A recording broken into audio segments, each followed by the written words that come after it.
आज भारत की राजनीति में वो क्षण आ गया है जब पूरा देश उपराष्ट्रपति चुनाव की ओर देख रहा है। ये केवल एक औपचारिकता नहीं है, बल्कि एक ऐसी प्रक्रिया है जिसके भीतर आने वाले वर्षों का राजनीतिक संतुलन और लोकतांत्रिक मर्यादा छुपी हुई है।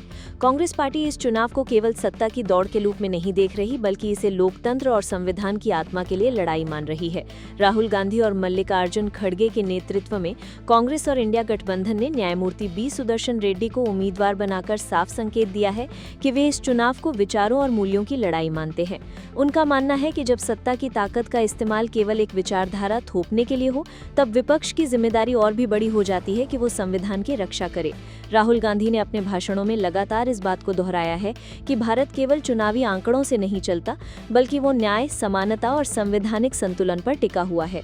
उनके अनुसार अगर आज संस्थाओं की गरिमा पर आघात होगा, तो कल लोकतंत्र की नींव ही हिल जाएगी। यही कारण है कि उन्होंने उपराष्ट्रपति चुनाव को भाजपा और विपक्ष के बीच कोई साधारण मुकाबला नहीं, बल्कि लोकतांत्रिक मूल्यों और सत्ता के केंद्रीकरण के बीच की जंग करार दिया है। उन्होंने यहाँ तक सवाल उठाया कि देश का मौजूदा उपराष्ट्रपति अचानक गायब क्यों हो गया और सरकार इस मुद्दे पर चुप क्यों है। ये प्रश्न केवल व्यंग्य नहीं था, बल्कि उस असमंजस पर एक चोट थी जो भाजपा शासन में लगातार देखने को मिल रहा है। कांग्रेस का दावा है कि जब उन्होंने सुदर्शन रेड्डी को मैदान में उतारा, तो ये सिर्फ राजनीति के लिए नहीं था। रेड्डी अपने न्यायिक करियर के कारण संविधान और कानून के गहरे जानकार रहे हैं।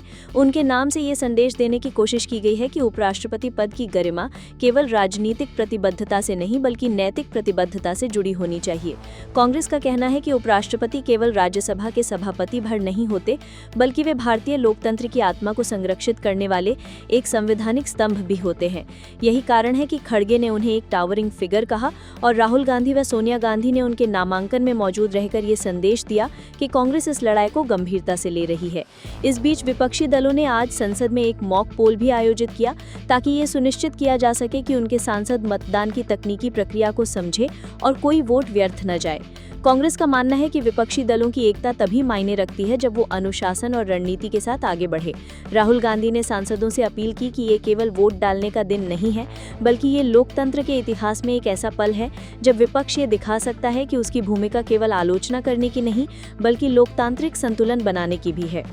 हालांकि चुनौतियां बहुत बड़ी हैं। भाजपा और एनडीए के पास संख्या बल में स्पष्ट बढ़त है। बीजू जनता दल ने इस चुनाव से दूरी बना ली है, जिससे एनडीए उम्मीदवार को और भी अधिक मजबूती मिली है। लेकिन कांग्रेस इसे हार जीत के साधारण चश्मे से नहीं देख रही है। उनका कहना है कि ये चुनाव परिणाम चाहे जो हो, विपक्ष ने अपनी एकता और प्रतिबद्धता का प्रमाण दिया है। राहुल गांधी का ये मानना है कि हार या जीत का सवाल बाद में आता है। अभी सवाल ये है कि क्या भारत का लोकतंत्र अपनी गरिमा बचाए रखेगा या नहीं। कांग्रेस ने भाजपा सरकार की हाल की नीतियों पर भी जमकर हमला बोला है। उन्होंने कहा है कि जिन नए विधेयकों के जरिए सरकार 30 दिनों में नेताओं को अयोग्य घोषित करने की बात कर रही है, वो हमें मध्यकालीन युग की ओर धकेलने जैसा है। राहुल गांधी ने इस पर तीखा प्रहार करते हुए कहा कि ऐसे फैसले लोकतंत्र के लिए खतरनाक है और ये दिखाते हैं कि सत्ता केवल विरोध को खत्म करने के लिए काम कर रही है। आज के चुनाव को कांग्रेस एक प्रतीक के रूप में देख रही है। भले ही परिणाम उनके पक्ष में ना आए, लेकिन वे ये दिखाना चाहते हैं कि लोकतंत्र में विपक्ष का होना भी उतना ही आवश्यक है जितना सत्ता पक्ष का होना। उनका विश्वास है कि जनता इस संदेश को समझेगी कि कांग्रेस केवल सत्ता के लिए नहीं, बल्कि संविधान और लोकतंत्र की आत्मा के लिए लड़ रही है। राहुल गांधी ने अपने भाषण में कहा कि भारत के लोगों ने जो उम्मीदें उनसे लगाई हैं, वे उन्हें टूटने नहीं देंगे। ये चुनाव भले ही आंकड़ों का खेल हो, लेकिन ये लड़ाई विचारों की है और कांग्रेस हर कीमत पर इसे लड़ने के लिए तैयार है। इस पृष्ठभूमि में आज का उपराष्ट्रपति चुनाव एक साधारण राजनीतिक घटना नहीं, बल्कि आने वाले समय के लिए लोकतांत्रिक चेतना का एक परीक्षण बन गया है। कांग्रेस और राहुल गांधी इसे उस मोड़ की तरह देख रहे हैं जहां से भारत ये तय करेगा कि आगे की राजनीति केवल बहुमत की ताकत से चलेगी या फिर संविधान और लोकतंत्र के आदर्श भी उतनी ही मजबूती से साथ खड़े होंगे। आज जैसे जैसे मतदान की घड़ी आगे बढ़ी, संसद भवन के गलियारों में एक अनोखा तनाव महसूस किया जा सकता था। सत्ता पक्ष को अपनी संख्या पर पूरा भरोसा था, वहीं कांग्रेस और उसके सहयोगियों ने इस मुकाबले को जनतंत्र की असली परीक्षा करार दिया।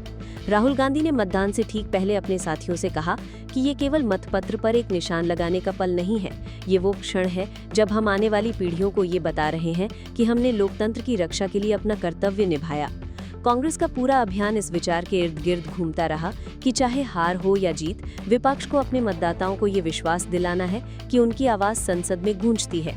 यही कारण था कि राहुल गांधी और सोनिया गांधी ने खुद सक्रिय रहकर सांसदों को प्रेरित किया। उन्होंने कहा कि विपक्ष का संकल्प केवल सत्ता बदलना नहीं बल्कि सत्ता की सोच को बदलना है, ताकि लोकतंत्र की मूल भावना जीवित रह सके। मतदान खत्म होने के बाद भी कांग्रेस नेताओं का स्वर आत्मविश्वास से भरा था। उनका कहना था कि ये चुनाव उन्हें केवल आंकड़ों में नहीं बल्कि नैतिक आधार पर भी मजबूत करेगा। वे मानते हैं कि आज भले ही एनडीए के उम्मीदवार को बढ़त मिले, लेकिन आने वाले समय में जनता ये जरूर याद रखेगी कि कांग्रेस ने किस तरह संविधान और लोकतंत्र की मर्यादा को बचाने के लिए आवाज उठाई। राहुल गांधी ने परिणामों से पहले ही ये स्पष्ट कर दिया कि कांग्रेस के लिए ये चुनाव हार या जीत से कहीं बड़ा है। ये चुनाव ये दिखाने के लिए है कि जब भी लोकतंत्र पर संकट आता है, कांग्रेस पीछे नहीं हटती। कांग्रेस का ये विश्वास था कि इतिहास गवाह रहेगा कि जब संस्थाओं की गरिमा पर चोट की जा रही थी, तब उन्होंने अपनी ओर से भरसक कोशिश की। उन्होंने दिखाया कि विपक्ष भी केवल विरोध करने के लिए नहीं बल्कि लोकतंत्र के पक्ष में खड़े होने के लिए बना है। यही वो संदेश है जो वे आज देश को देना चाहते थे। राहुल गांधी ने अंत में ये कहा कि भारत की जनता को एक बात समझनी चाहिए, अगर लोकतंत्र केवल संख्याओं तक सीमित रह गया तो उसका सार खो जाएगा। हमें ये सुनिश्चित करना है कि हमारी संस्थाएं केवल सत्ता पक्ष की कठपुतली न बन जाएं। उन्होंने ये भी जोड़ा कि चाहे ये चुनावी परिणाम जो भी कहें, असली जीत तब होगी जब भारत का हर नागरिक ये महसूस करे कि उसकी आवाज को दबाया नहीं जा सकता। इस प्रकार उपराष्ट्रपति चुनाव का ये अध्याय कांग्रेस और राहुल गांधी के लिए एक बड़ी वैचारिक लड़ाई बन गया है। वे मानते हैं कि आज बोए गए विचार आने वाले कल में लोकतंत्र के वृक्ष को और मजबूत करेंगे। ये केवल एक दिन का चुनाव नहीं है, ये एक लंबी यात्रा की शुरुआत है, जहां जनता और संविधान दोनों मिलकर ये तय करेंगे कि भारत का भविष्य कैसा होगा।